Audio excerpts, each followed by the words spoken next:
Assalamualaikum guys. Apa kabar teman-teman? Semoga kalian diberi kesehatan ya. Lama juga aku nggak bikin video nih. Mungkin udah kulihat itu hampir 3 bulan aku nggak bikin video. Tenang aja, aku masih sehat-sehat kok guys. Ya. Oke, jadi hari ini aku mau bikin video. Ya, ada pertanyaan tentang alat tensi ya. Terus ada masalah kambuh dan masalah sensasi. Jadi yang pertama aku mau nyeritain masalah ini ya. Apakah aku punya alat tensi? Aku dulu tuh punya guys, alat tensi. Jadi alat tensi itu mereknya yang O itu loh. Kalian tahu lah merek O itu kan. Nah, di situ pertama aku punya itu ya. Jadi hari pertama aku pakai sehari 2 kali, besok gitu lagi 2 kali, besoknya kayak gitu lagi dua tiga kali ya kan. Terus lanjut ke lanjut, akhirnya sehari itu bisa 5, 10 sampai 20 kali gitu loh. Malahan ngeri lah. Yang penting kalau waktu itu tuh aku ngetensi aku tuh bisa sampai 20 kali guys sehari. 20 kali sehari gitu loh. Dan efeknya apa? Efeknya nggak ada gunanya guys. Nggak ada gunanya sama sekali ya. Jadi kalau teman-teman punya alat tensi itu di rumah, di saat kalian lagi sakit asam lambung, GERD, anxiety, itu menurut aku nggak penting guys. Kalau bisa itu dibuang, disimpan atau kayak gimana ya. Jadi aku makai itu tuh ada selama 6 bulan guys. 6 bulan terus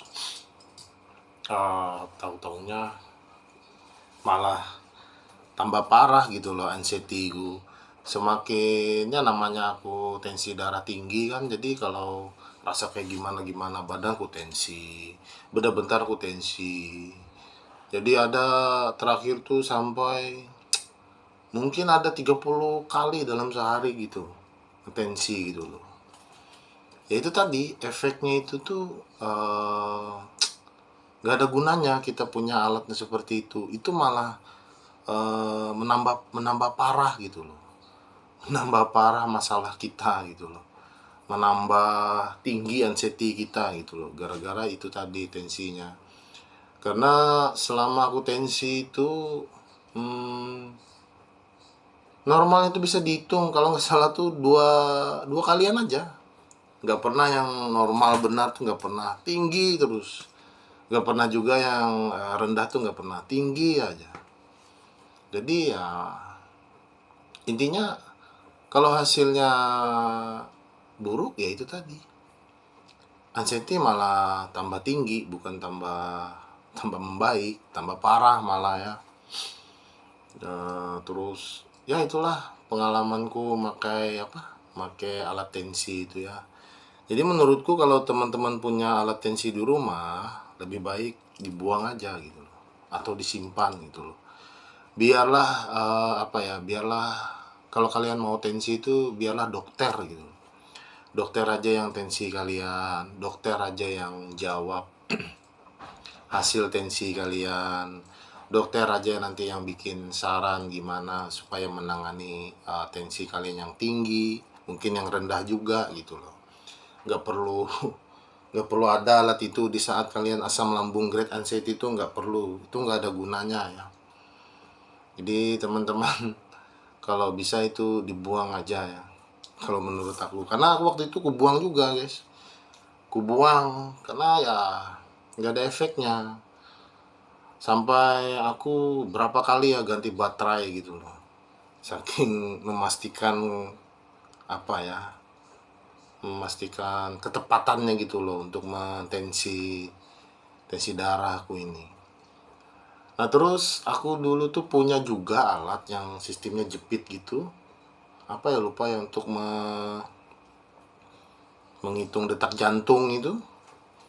itu ya nggak ada efeknya juga, malah tambah parah. Kalau dan jantungnya tinggi kan, kita kan ada namanya sensasi jantung berdebar tuh kan, dub dub dub dub. Wah itu pasang itu, bukannya tenang malah tambah lemas, tambah gimana gitu loh rasanya. Nah terus nanti pas di saat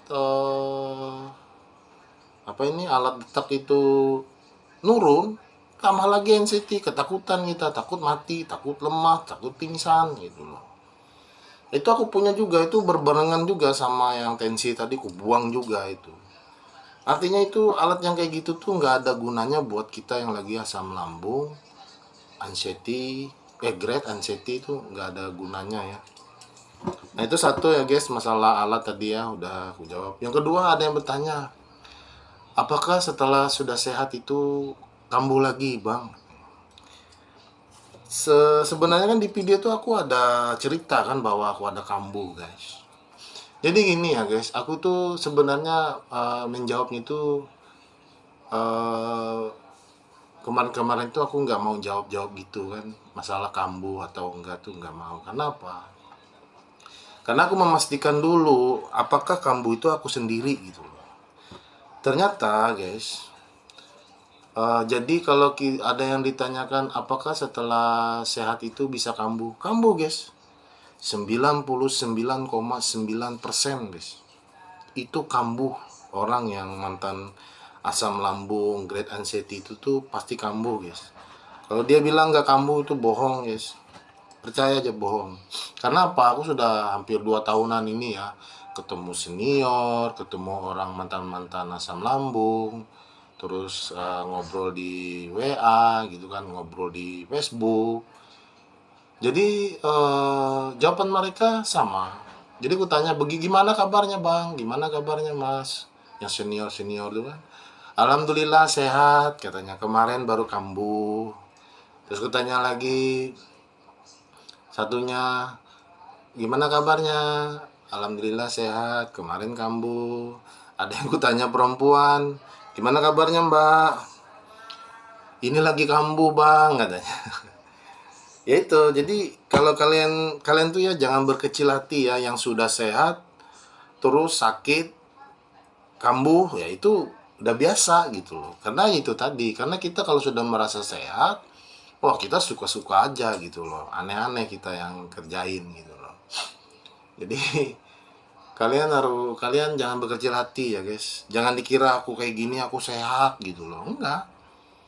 Jadi pasti akan kambuh gitu loh, pasti itu, nggak mungkin enggak, itu pasti akan kambuh. Nah, terus kenapa bisa kambuh ya, jadi beberapa puluh orang ku tanyain kan, sama juga lah pengalaman gue kan, kenapa bisa kambuh. Kalau untuk perempuan itu jelasnya bandel ya guys, bandelnya itu masalah makan, pola makan ya. Jadi namanya perempuan kan, nanti ngelihat ini cicipin, ngelihat ini cicipin, ngelihat ada jualan bakso, jualan mie ayam, jualan ini segala macam soto apa segala macam sambal dimakan gitu loh, dicicipin. Kadang ada yang kutanyain, padahal katanya aku kambuh bang, padahal aku cuma nyicipin rawon aja katanya pakai sambal, itu nggak nyicipin, itu makan gitu kan. Jadi apa ya, eh kalau itu untuk perempuan ya, jadi perempuan itu masalahnya di pola makan mereka tuh, karena sudah merasa sehat masih makan gitu ya. Nah terus kalau untuk laki-laki itu kebanyakan, kalau aku tanyain itu, aku pun juga pengalaman ya, itu dikarenakan telat makan ya. Jadi mereka itu tuh sebenarnya harusnya jam 12 makan ya, sekitaran jam 12 sampai jam 1 makan. Itu bisa lewat dari jam 1 sampai jam 2 gitu loh baru makan. Nah, itu pasti akan memicu gitu loh. Memicu asam lambung naik, akhirnya anxiety muncul gitu. Itu kebanyakan laki-laki di aku tanyain seperti itu. Terus sudah tertelat, tahu-tahu nanti makannya banyak, terus makan sambal, makan soto. Nah, itu aku pun seperti itu guys. Jadi kalau laki-laki kambuhnya karena itu aja. Terus ada juga kalau laki-laki itu aktivitas. karena sudah merasa sehat, akhirnya aktivitasnya tuh melebihi dari yang harusnya kita, ya ibaratnya gak usah kencang-kencang, ternyata udah nanggung, kerja dulu selesaikan. Nah itu aku sering kayak gitu ya, tapi bukannya ada rasa-rasa kayak gimana gitu loh. Kalau sampai aku kekencangin, nah itu malah tambah parah kambuhnya gitu loh. Nah itu yang laki-laki ya. Terus kalau laki-laki itu simpel aja, kalau kita kayak aku yang pekerja itu merokok guys ya. Jadi kalau merokok yang kayak gini, merokok dulu kita. Merokok ini ya guys, ini kalau kalian nggak kuat, nggak tahan, nggak lama dia akan kambuh gitu. Jadi kalau teman-teman yang fisiknya nggak kuat, jangan ngerokok ya. Karena kalau sudah ada teman-teman yang sudah pensiun dari asam lambung grade anxiety, tapi dia masih merokok, itu pasti akan kambuh guys, nggak mungkin nggak. Karena rokok ini sangat luar biasa bagi lambung kan, lambung nggak senang gitu. Nah itu ya guys, jadi masalah kambuh, kalau ditanyain kambuh, aku kambuh. Tapi tadi yang ku bilang 99,9% kambuh, tidak kambuh seberat yang dulu, yang harus sakit berhari-hari, berminggu-minggu, berbulan-bulan, sampai bertahun-tahun. Enggak guys, kalau aku kambuh paling lama itu 5 hari, paling lama. Ada sampai 3 hari gitu loh. Memang ada yang jawab bisa 2 minggu, ada juga yang 1 bulan. 1 bulan itu dia mengatur tubuhnya itu supaya bisa aktivitas lagi, itu ada. Tapi nggak sampai separah itu gitu loh. Jadi kalau aku waktu kambuh itu ada yang 3 hari, ada yang 5 hari gitu loh. Nah itu terus kalau selama ini aku nggak bikin video, apakah aku ada kambuh? Kalau selama ini nggak ada kambuh guys, cuman kalau rasa begah itu ada. Begah, kembung, pusing kelengan tuh ada. Ya. Jadi itu ya guys untuk masalah kambuh. Yang ketiga, ada pertanyaan, apakah sensasi itu apakah hilang setelah kita sehat? Enggak guys. Kalau aku enggak, dan yang lain-lain pun jawab enggak bisa hilang. Kalau ditanya hilang, enggak guys. Jadi salah satu contoh, kembung ya, terus begah, sesak, pusing ya, terus badan rasa nggak enak. Kalau aku nih keseringan badan rasa nggak enak guys, kayak gini nih aku lagi ngomong nih, kalau kalian lihat aku sehat-sehat aja, nggak, badan terasa nggak enak gitu loh. Kenapa jadi nggak enak kayak gini? Karena tadi aktivitas. Nah jadi sensasi yang kayak gitu tuh ada gitu loh. Kalau dibilang hilang nggak bisa guys, karena dia itu, kita itu kalau sudah kena asam lambung grade anxiety itu dikasih sesuatu hal yang sensitif gitu loh di tubuh kita ini. Jadi tubuh kita itu nggak bisa yang ibaratnya menerima hal yang seperti aktivitas berlebihan tuh, nggak bisa kalau menurut aku ya. Terus yang teman-teman lain seperti itu aja. Ada yang keliangannya nggak hilang-hilang sampai sekarang. Ada yang begahnya nggak hilang-hilang sampai sekarang. Kembungnya nggak hilang-hilang. Terus kadang lututnya tuh sakit kalau udah kebanyakan berjalan. Ada yang pusing kepala setiap pagi. Itu ada juga. Kalau aku itu badan aja ngerasa nggak enak kalau ibaratnya aku makannya yang berlebihan kayak tadi.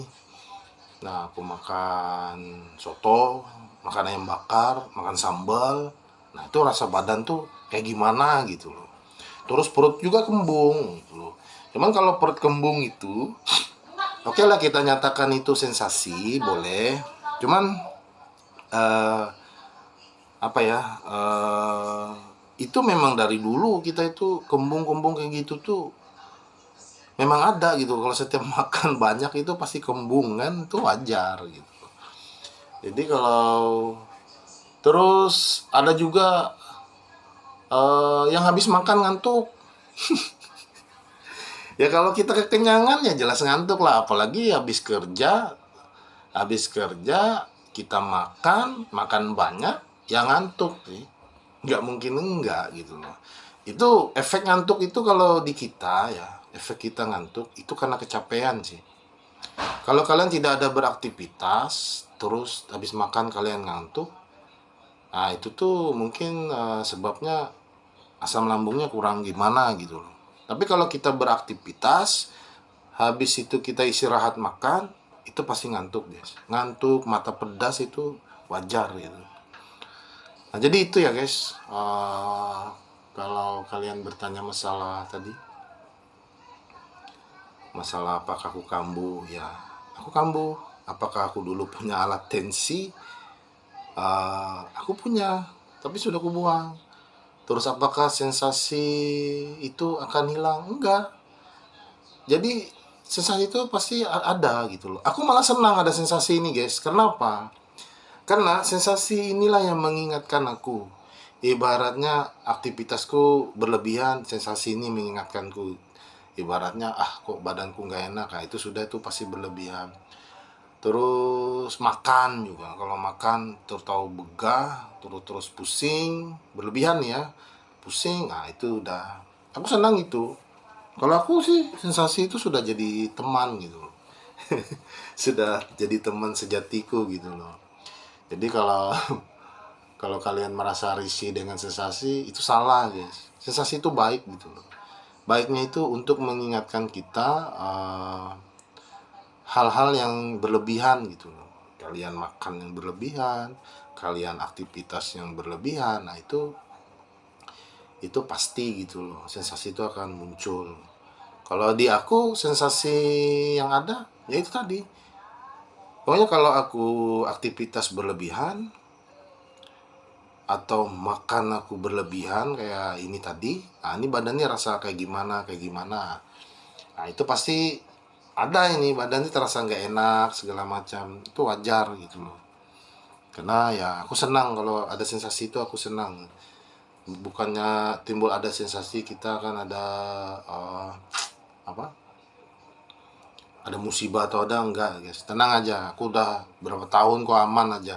Nah terus kalau ada nanya apakah sensasi takut mati, ada bang.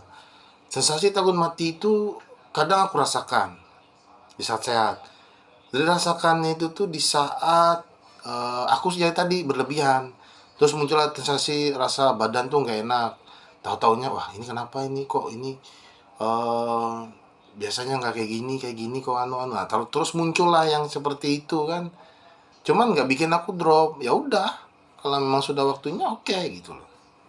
Apa boleh buat, kan nggak bisa kita tahan-tahan ya. Jadi itu aja guys. Aku minta maaf ya karena ada aktivitas ya, ada kerjaan dikit-dikit lah aku kerjain, nggak bisa sering-sering bikin video ya. Terus aku buat teman-teman yang lagi sakit, semoga kalian cepat sembuh, cepat bangkit ya. Intinya jangan frustasi lah ya. Aku ada teman yang frustasi itu gara-gara sakit seperti ini ya. Terus dia minum obat nyamuk itu, dia minum, malah matinya bukan karena asam lambung tapi karena keracunan gitu loh. Itu aku kaget juga kan. Kalau sudah frustasi, jangan sampai frustasi ya guys, tetap semangat ya. Kalian bisa hidup, terus kalian harus bisa hidup bermanfaat ya. Makanya tadi aku bilang kalau cuman rasa sensasi yang kayak gimana, cobalah berjalan aja, tetap aktivitas gitu loh. Jangan khawatir, kalian pasti akan masih aman kok, nggak masalah itu. Nanti kalian makin hari makin pulih, makin bagus kok. Jadi kayak aku nih lah, aku juga step by step lah. Ibaratnya nggak langsung kayak gitu, nggak gitu loh ya. Dan terus aku makasih ya buat teman-teman yang sudah subscribe ya. Aku lihat ada bertambah gitu. Jadi aku terima kasih juga. Ini habis ini aku mau lanjutin lagi nih, bikin video masalah sensasi kepala itu ya. Kemarin tuh ada komen suaranya kekecilan katanya kan. Oke. Jadi teman-teman terima kasih ya. Assalamualaikum warahmatullahi wabarakatuh.